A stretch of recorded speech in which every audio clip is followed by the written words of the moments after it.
Hallo almal, ek is Waldo Kriegel en hierdie is die eerste leereenheid in AEKN 121. Ons vra die groot vraag: wat is ekonomie? Daar's natuurlik 'n onderskeid tussen ekonomie as 'n studieveld en ekonomie wat daar buite besig is om te gebeur. Ekonome sal nou vinnig sê dat ekonomie gaan oor die studie van die gebruik van skaarse hulpbronne. Dit gaan oor effektiwiteit, dit gaan oor regverdigheid. Maar eintlik is ons opdrag oor hoe om die huishouding te bestuur, een wat reg uit die Bybel uitkom. Daardie oorspronklike skepingsopdrag spreek tot die hart van ekonomie. So die oorspronklike amper sê Latynse bron van die woord ekonomie gaan oor die bestuur van die huishouding. En dit is presies wat hierdie is. Hoe ons die aarde en sy hulpbronne gebruik. En ja, ek hoop die studie van ekonomie gaan vir julle ook hierdie wêreld groter oopmaak.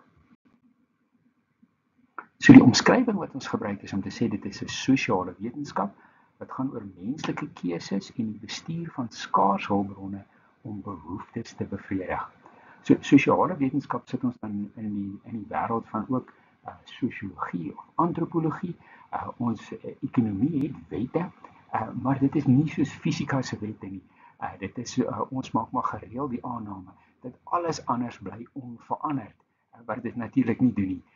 Maar dit is nodig om iets soos die wet van vraag te laat werk. So definitief 'n sosiale wetenskap, maar dit is interessant want ons bestudeer mense en die keuses wat mense maak.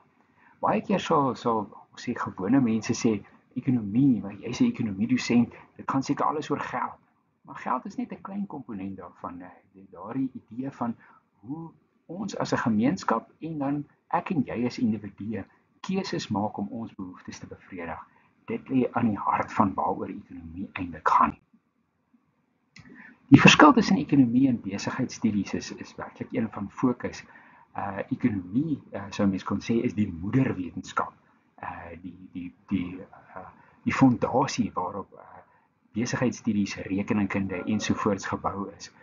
So waar besigheidstudies spesifiek fokus op ondernemings en baie van die funksies van ondernemings, as mens kan dink aan algemene bestuur, strategiese bestuur, aankope bestuur, en dan binne dit is daar natuurlik nou baie ander spesialisasies. Bemarking is 'n baie populêre been van ondernemingsbestuur of besigheidsstudies, maar ekonomie kyk wyd. Ekonomie het die makroprentjie, waaroor ons nou 'n bietjie meer gaan gesels. Daar's ook 'n mikrofokus op hoe ondernemings besluite neem en dan alles tussenin. Die staat, die monetêre stelsel, hoe geld werk, in my aanhaling van John Maynard Keynes, wat ek daar in die inleidende video gebruik het, is hy sê no part of man's institutions must lie entirely outside of the master economist's regard. So daar's nie 'n ding waaroor ekonome nie 'n opinie het of 'n uitspraak lewer nie. En dit dink ek is die groot verskil tussen ekonomie en dan besigheidstudies. So die een groot onderskeid wat ons maak in die vakgebied is tussen makro-ekonomie en mikro-ekonomie. So die makro-fokus is jy bestudeer die ekonomie as geheel in totale terme.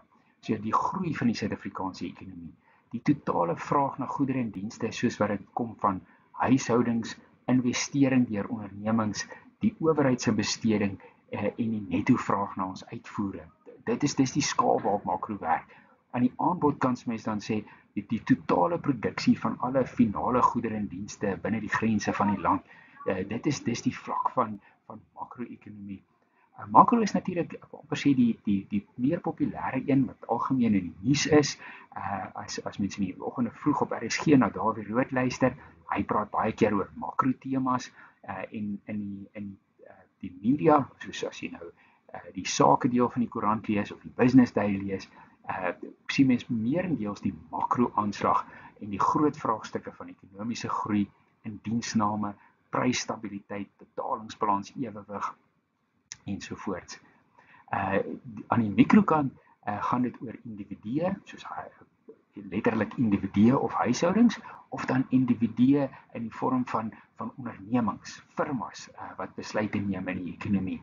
So as mense 'n enkele sektor onder die loep neem, sê ons kyk na goudproduksie, dan is mens in die wêreld van mikro.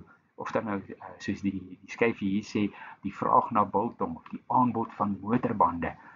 Enige so nouer fokus sit mens in die mikrowêreld. Daar gaan dit baie oor aan die vraagkant oor markstruktuur en aan die produksiekant natuurlik oor hoe produksie werk en hoe kostestrukture werk. Iets soos die elastisiteit, die sensitiwiteit vir prysveranderings is tipiese mikrokwessies.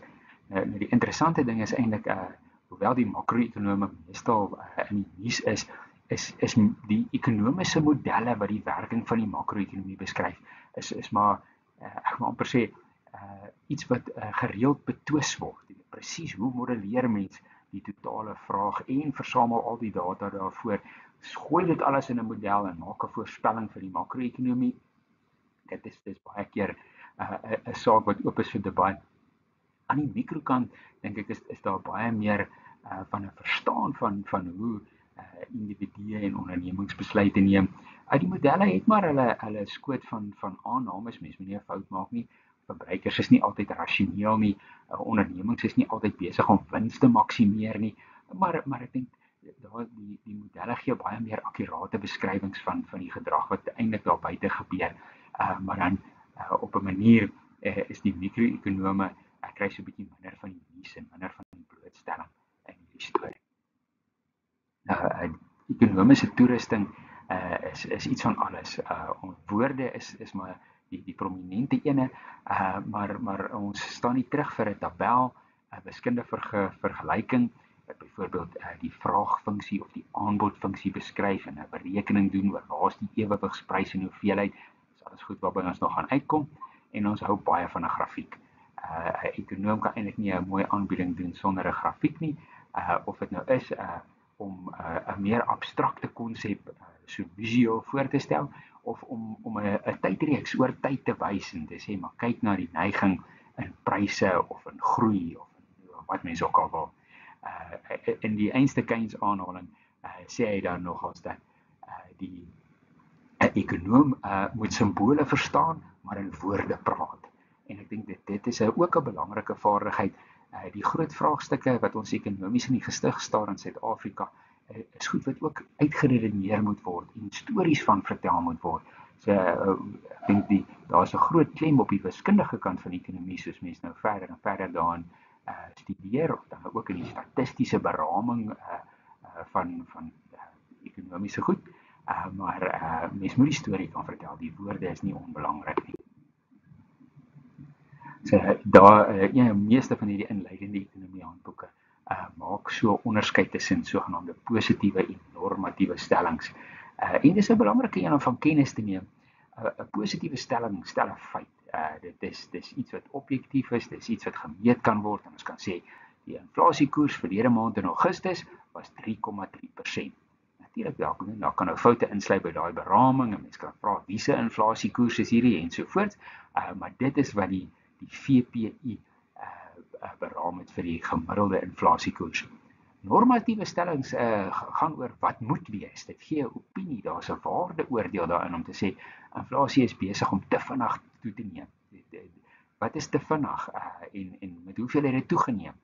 Maar ek dink dit is iets wat interessant is van ekonomie as wetenskap, is dat ons probeer oor beide van daardie wêrelde werk. Ons sê hoe behoort die wêreld in mekaar te steek, maar dan gaan ons ook uit en ons meet en ons beraam en ons probeer prakties raak en toegepas raak oor die vraagstukke wat daar buite is. Ek dink van die ander sosiale wetenskappe, die sosioloë, die antropoloë, hulle is lief daarvoor om 'n ding te problematiseer. Hulle sal die probleem oor en oor beskryf, maar nie sommer ligtelik voorstelle maak oor hoe iets te verander of beter te maak nie. Ekonome skrik glad nie vir daai nie. Dit is ook hoekom hulle gereeld in die media is en hoekom hulle groot betrokkenheid het by beleid, is omdat ons ook probeer om die wêreld te verander deur die studie van die ekonomie. As ons dan nou kan afskop, die ekonomie dan nou as 'n wetenskap wat gaan oor hoe skaarse hulpbronne gebruik word om onbeperkte behoeftes te bevredig, het hierdie twee rigtings wat op 'n manier versoen moet word. So ons as mense, ons wil graag goed hê om ons behoeftes te bevredig. En daardie goed is dan nou in die breë bekend as goedere en dienste, maar dis nie net dit nie. Ons wil ook tyd hê om te ontspan. Ons ekonome stop nie net by dinge wat 'n prys het in die mark nie. Ons dink ook oor goed soos tydsbesteding ensovoorts en hoe dit behoeftes bevredig. Maar vir nou fokus ons net op die goedere en dienste wat geproduseer word. Sommige daarvan is noodsaaklik. Kos om te eet, klere om aan te trek, skuiling om in te bly. Daardie is behoeftes wat gewoonlik eers bevredig word en in die huishouding word keuses rondom daardie is die groot en belangrike keuses. Maar mense stop nie daar nie. Mense wil graag ander goed ook hê. Nuwe goed, mooi goed en behoeftes is nooit heeltemal bevredig nie. Ek onder my eie studente is daar min van hulle wat ek gereeld vra of dan raakloop en sê nie, maar hulle het eintlik alles wat hulle nodig het. Hulle wil nie nog iets hê nie, hulle is tevrede, hulle behoeftes is bevredig. Dit bestaan nie eenvoudig nie. Mense is maar altyd op soek na daardie volgende, wat ook al, om jou behoeftes te bevredig. 'n Belangrike onderskeid wat baie van die materiaal maak, is om te sê dat daar's die sogenaamde wants, die goed wat jy wil hê, dan is daar die needs, dis die noodsaaklikhede, en dan is daar vraag of dan 'n demand. En wat vraag anders maak is, dit is iets wat jy wil hê, maar ook waarvoor jy bereid is om te betaal. As jy geld agter dit sit, dan word dit 'n vraag, want daardie vraag stuur dan 'n sein vir die produsent. So ek het verseker ek sou nie sê 'n behoefte nie, want dit is nie verseker nie noodsaaklik nie. Ek sou nou baie graag die Land Cruiser Wagon wil ry. Ek dink dit is net die soort voertuig wat ek nodig het om die gesin te vervoer en op avonture te gaan.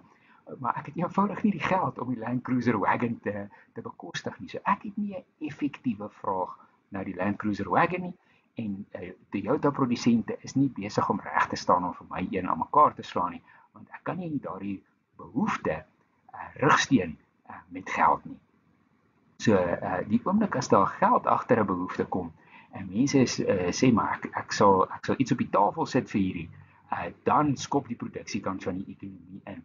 Ondernemers, entrepreneurs, hulle gaan en hulle sê maar wag 'n bietjie, iemand is bereid om te betaal vir hierdie ding.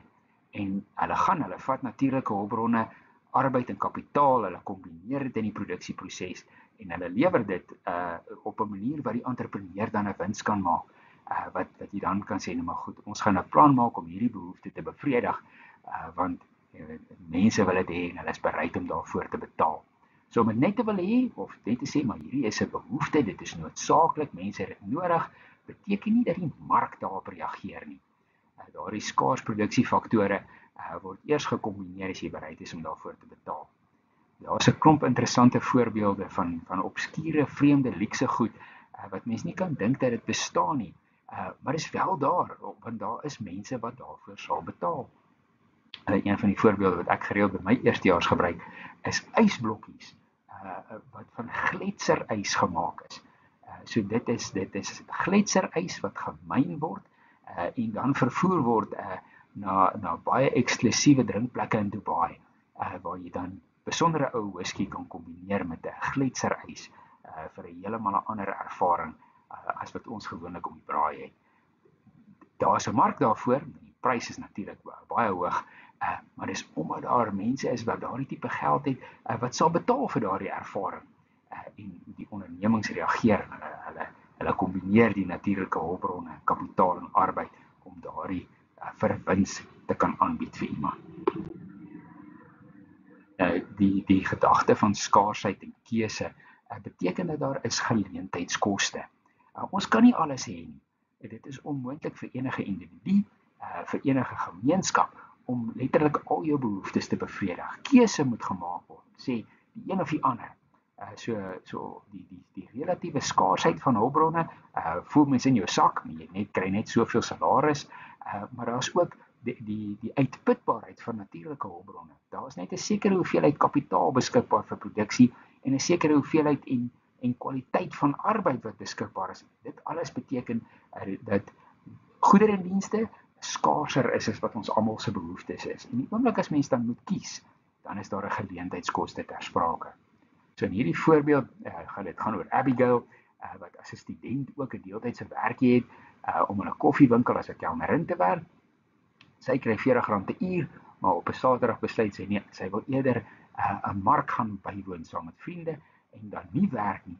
Die geleentheidskoste van die bywoon van die mark is dan daardie inkomste wat sy opoffer waarvoor sy kon gewerk het in daai tyd as kelnerin. So mens kan nou sê die rekeningkundige koste van die bywoon van die mark is die toegang, dis die koffie en die verversings wat jy daar geniet, maar die geleentheidskoste is dit wat jy nie doen nie.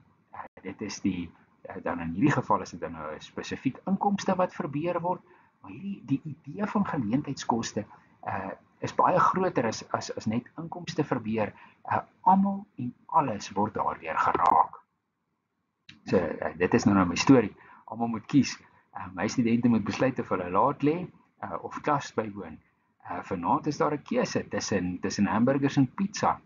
Selfs ultra-ryk mense moet ook kies. Mens kan nou dink dat daar is nie 'n einde aan die geld van 'n Jeff Bezos of 'n Elon Musk nie. Maar selfs hulle sal iewers moet rentrap en sê, die soveelste villa op die Italiaanse kus gaan nou ten koste wees van 'n nuwe seiljag of andersom. En as 'n gemeenskap is die groot keuse tussen botter of gewere eintlik die klassieke een in die literatuur. In Suid-Afrika is hierdie 'n baie praktiese keuse. As mens kyk na die keuses wat die minister van Finansies in sy begroting moet maak, hy moet letterlik kies tussen 'n bietjie ekstra geld vir die weermag of 'n bietjie ekstra geld vir gesondheidsorg. In die 3 weergawes van die begroting hierdie jaar was daar aanvanklik in die eerste weergawe wat meer geld vir die weermag na die hele debakel in die DRK. Maar dis op die eind gesny toe die druk op is en hy kon nie BTW verhoog nie. Het hulle baie kleiner vermindering gekry en van die bietjie ekstra geld wat hy het is toe eerder bestee op die betaling van die salarisverhogings van staatsamptenare en die sogenaamde Social Relief of Distress, die R370 SRD toelaag. So binne daardie konteks selfs waar 'n minister kan belasting hef, waar die Reservebank geld kan druk as dit daarop neerkom. Selfs binne daardie konteks is daar skaarsheid, keuse en geleentheidskoste. Nou, ekonome stel hierdie graag voor in die vorm van die produksiemoontlikheidskromme kurwe. En in hierdie klein voorbeeld veronderstel ons dat in hierdie ekonomie kan hulle hoofsaaklik piesangs en koffie produseer. En die verskillende kombinasies van hierdie produksie word dan nou voorgestel op hierdie grafiek. Daar by punt A word net piesangs geproduseer. Dit is 'n absolute spesialisasie in die produksie van piesangs en daar kan dan 140.000 kg per dag geproduseer word as daar net piesangs geproduseer word. Die teenpool is om te sê, maar kom ons produseer net koffie. Dis dan nou 40.000 kg per dag, maar dan geen piesangs nie. En die produksiemoontlikheidskromme stel dan al die moontlike kombinasies van die produksie van hierdie twee produkte voor, tussen hierdie twee pole waar jy net die een of net die ander produseer. So dit is 'n visuele voorstelling van wat mense in die tabel sien. Daar by punt B is dit dan 'n kombinasie van 130.000 kg piesangs, maar met 20.000 kg koffie wat ook geproduseer word. So al hierdie punte op die produksiemoontlikheidskromme is die mees effektiewe maksimum produksie van hierdie twee uitsette, gegeewe wat jy het in terme van natuurlike hulpbronne, arbeid, kapitaal en entrepreneurskap. As mens dit alles so goed as moontlik kombineer, dan is dit die maksimum produksie van hierdie twee produkte wat moontlik is. As mense sien die idee van skaarsheid, keuse en geleentheidskoste ook op die grafiek, as mens nou sê nou maar van punt B na punt C wil beweeg in terme van produksie, beteken dit jy gaan dan minder piesangs produseer om meer koffie te kan produseer. Daar is 'n afkoop. Mens kan nie net meer van alles hê nie. As jy meer van die een wil hê, moet jy minder van die ander aanvaar. Ek dink daardie idee van keuse en geleentheidskoste is iets wat mens nie altyd sien in die openbare debat oor waar moet Suid-Afrika heen gaan, hoe moet ons ekonomie lyk. Politici hou graag daarvan om te maak asof almal alles kan kry. Ons gaan al die probleme oplos op een slag. Maar dit is nie waar nie. Geleentheidskoste beteken dat as mens op sekere plekke wen, gaan jy op ander dan nou verloor. Punt F lê daar aan die regterkant van die produksiemoontlikheidskromme. En dit is dan nou 'n punt van produksie wat nie moontlik is met die huidige tegnologie en kombinasie van produksiefaktore nie. Waar punt E lê binne in die produksiemoontlikheidskromme aan die linkerkant van die kromme. En as daar nou produksie by punt E sou plaasvind, is dit dan nou 'n oneffektiewe gebruik van hulpbronne. By E kan jy dan nou of dieselfde hoeveelheid koffie vat en meer piesangs, of dieselfde hoeveelheid piesangs en meer koffie, of jy kan so meer van albei kry deur net nader te beweeg aan die produksiemoontlikheidskromme. As jy op die kromme is, dan is jy by effektiewe gebruik van al jou hulpbronne. Dit is natuurlik moontlik dat die kromme as 'n geheel kan skuif. Hier is nou 2 voorbeelde. In die geval aan die linkerkant is daar een of ander verbetering in die produksie van piesangs. Presies wat dit sou wees, weet ons nou nie. Is dit 'n ander variëteit van piesang? Is dit 'n verbetering van die proses? Is dit 'n toename in die tipe arbeid wat jy gebruik en die effektiwiteit daarvan? Hoe dit ook al sê, dit skuif daardie maksimum hoeveelheid piesangs wat jy kan produseer op daar op die y-as.